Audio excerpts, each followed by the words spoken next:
Kita akan lihat Matius 11 ayat yang ke-29. Pikulah kuk yang kupasang, dan belajarlah padaku, karena aku lemah lembut dan rendah hati, maka seperti kata ini, maka jiwamu akan mendapat ketenangan. Take my yoke upon you and learn of me. Oke. Nah, saudara, kalau kita lihat ayat ini, betul-betul kelihatan Tuhan Yesus itu berguraunya nggak lucu. Kenapa? Ayat 28 dia janji, ayo kamu yang punya beban, ya, yang letih lesu, kau datang kepadaku, ya, aku beri kelegaan kepadamu.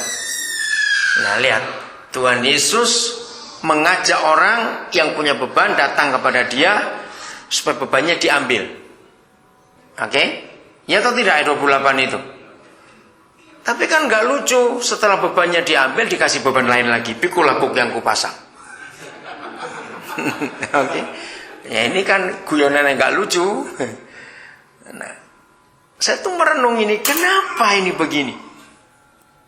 Saudara, banyak orang Kristen egois, ya, hanya menjadikan Tuhan untuk kepentingan, untuk masalah dirinya sendiri saja. Jadi Tuhan itu dimiliki untuk dirinya sendiri. Ingat dari kemarin kita sudah belajar, Yesus itu orang Kristen atau bukan? Ya, baik Kristen yang tradisional akan marah dengar kata itu. Masa Yesus bukan orang Kristen? Memang bukan. Yang menjadikan Yesus orang Kristen adalah gereja. Padahal dia bukan orang Kristen. Lalu dia apa? Nggak punya agama. Wah, lebih radikal lagi ini. Ya, dia nggak punya agama. Komunis? Nggak juga. Ayo. Nah, saudara, ini yang kita harus tahu. Tadi sebelum session ini kita baca dari Keluaran. Tadi ada beberapa seorang yang tanya, ya kok bisa? Koden sampai bisa melihat itu antara Musa, antara milik mertua, milik sendiri, semuanya itu. Kenapa? Nah, saya bilang bahwa kalau saya itu belajar Alkitab, saya itu pakai logika anak-anak. Kalau kita belajar Alkitab pakai logika teolog, mumet Alkitab itu. Betul-betul jadi kacau malah. Ya, itu logika para teolog. Karena Tuhan itu pribadi yang gak bisa dilogikakan, ya atau tidak? Maka itu kata teologi itu sangat salah, gak bisa dipakai sama sekali. Karena Tuhan itu satu pribadi yang absolut, betul gak? Yang gak bisa dilogikakan, gak bisa. Jadi justru teologi itu membuat orang itu makin jauh dari Tuhan. Karena teologi itu mempelajari tentang Tuhan. Kita bisa belajar tentang orang lain. Ya, kalau saudara ngambil sosiologi dalam sekolah, kuliah, bisa belajar tentang George Washington, kita bisa pelajari. Betul? Kita bisa belajar tentang Abraham Lincoln misalnya, tentang Mussolini, tentang Hitler, apa saja. Kita bisa belajar. Bahkan banyak orang-orang punya PhD karena mereka meneliti dan mempelajari orang-orang yang pernah hidup di dunia ini. Dan mereka berhasil. Tapi mempelajari orang-orang itu tidak akan kita kenal orang itu. Betul tidak? Tapi bergaul dengan orang itu membuat kita bisa kenal orang yang kita ajak bergaul itu tadi. Nah, Papa di surga itu nggak mau kita pelajari, tapi dia mau kita kenal. Beda sekali mempelajari dan mengenal itu.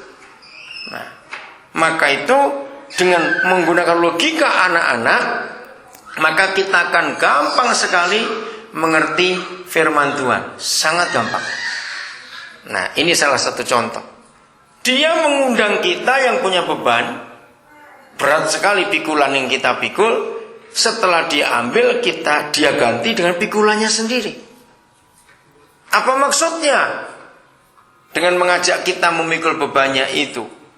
Saudara, setelah Tuhan Yesus mati, menyelesaikan semua pekerjaannya, walaupun kematiannya untuk semua orang di dunia, tapi waktu dia mati, masih banyak orang yang belum percaya kepada dia, bahkan sampai hari ini.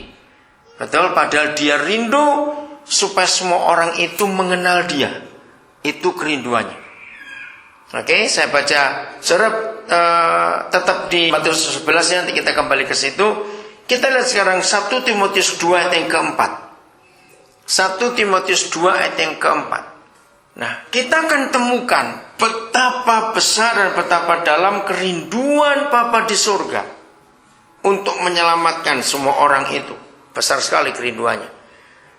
Dan ini yang gereja tahu, tapi pura-pura tidak tahu.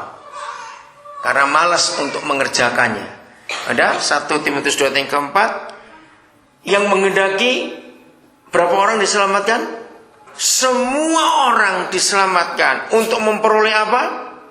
Pengetahuan atau pengenalan akan kebenaran itu. Jadi kerinduan Bapa yang terbesar, kehendaknya satu-satunya. Karena tidak ada ayat lain di Alkitab sejelas ayat ini yang menunjukkan apa kerinduan keinginan Bapa di surga. Ayat ini yang paling jelas, yaitu merindukan supaya semua orang diselamatkan. Jadi nggak ada satupun yang kelewatan. Nah, banyak orang Kristen sampai hari ini masih belum tahu juga masa Tuhan punya masalah. Dan buktinya, ini ketemu masalah lagi sekarang. Walaupun Yesus sudah mati 2000 tahun yang lalu untuk semua orang di dunia. Kalau kita hitung dengan angka saja, penduduk dunia sudah hampir 7 miliar. Tahun depan 2011 7 miliar penduduk dunia ini, saudara. Nah, dari 7 miliar manusia itu, yang ngaku Kristen di negara-negara yang bekas Kristen malah merosot. Betul tidak? Dari 6 miliar lebih ini separuhnya saja belum. Kenapa? Karena gereja salah konsep. Maunya membuat semua orang jadi beragama Kristen. Tidak. Bapak nggak mau kalau semua orang jadi agama Kristen. Karena memang dia tidak punya denominasi. Dia nggak punya agama, nggak punya apa-apa. Maka itu Yesus juga bukan komunis, bukan Kristen, bukan ateis, bukan apa-apa. Yesus itu Yesus yang mengasihi semua orang di dunia ini. Dan inilah masalah gereja terbesar. Bagaimana gereja bisa membuat yakin dunia bahwa Yesus bukan orang Kristen. Karena kita sudah terlanjur salah. Sulit sekali saudara meyakinkan dunia bahwa Yesus bukan orang Kristen. Betul tidak? Ini pekerjaan yang mustahil. Tapi kita percaya bahwa kasih Bapa di surga pasti menjangkau mereka semua lewat kita. Dan Matius 11 ayat 29, inilah bagiannya. Pikulah kuk yang kupasang. Pikulan apa? Bebannya Tuhan Yesus adalah jiwa-jiwa yang belum kenal dia. Nah, lewat kita, karena kita satu pikulan, satu yoke, ya, satu kuk dengan Tuhan Yesus.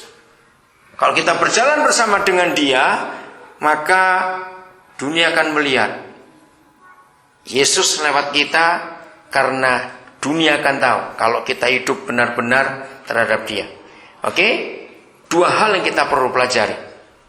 Satu, belajar apa dari Tuhan Yesus? Ayo, baca lagi. Belajar apa? Belajar kepadaku karena aku apa yang nomor satu? Lemah lembut. Itu pakai kata gentle atau meek. Ya. Yang kedua, rendah hati, humble in heart, lowly in heart. Ternyata untuk bisa membuat dunia jadi seperti yang Tuhan inginkan kenal dia, hanya ada 2 mata pelajaran saja. Enggak banyak, sudah enggak banyak. Saya ulangi lagi, untuk membuat dunia bisa kenal dia dan tahu dia, ternyata Tuhan Yesus memberi kita cuma 2 soal saja. Oke? Saya ajak saudara melihat ini. Hebat sekali Alkitab itu. Mudah-mudahan saudara pernah ingat di perjanjian lama maupun perjanjian baru. Saudara lihat di perjanjian lama, salah satu contoh. Ketika Tuhan marah kepada Daud, waktu Daud menghitung jumlah tentaranya. Masih ingat Tuhan marah pada Daud? Terus Tuhan hukum? Masih ingat? Berapa soal yang Tuhan tawarkan kepada Daud untuk pilih? Ayo, kan Daud suruh milih, hukumannya itu loh. Ayo kamu milih dihukum apa karena kamu salah. Di situ saya kagum, saudara. Jadi orang tua belajar seperti itu. Kalau kita akan lihat Matius 11 ayat yang ke-29. Pikulaku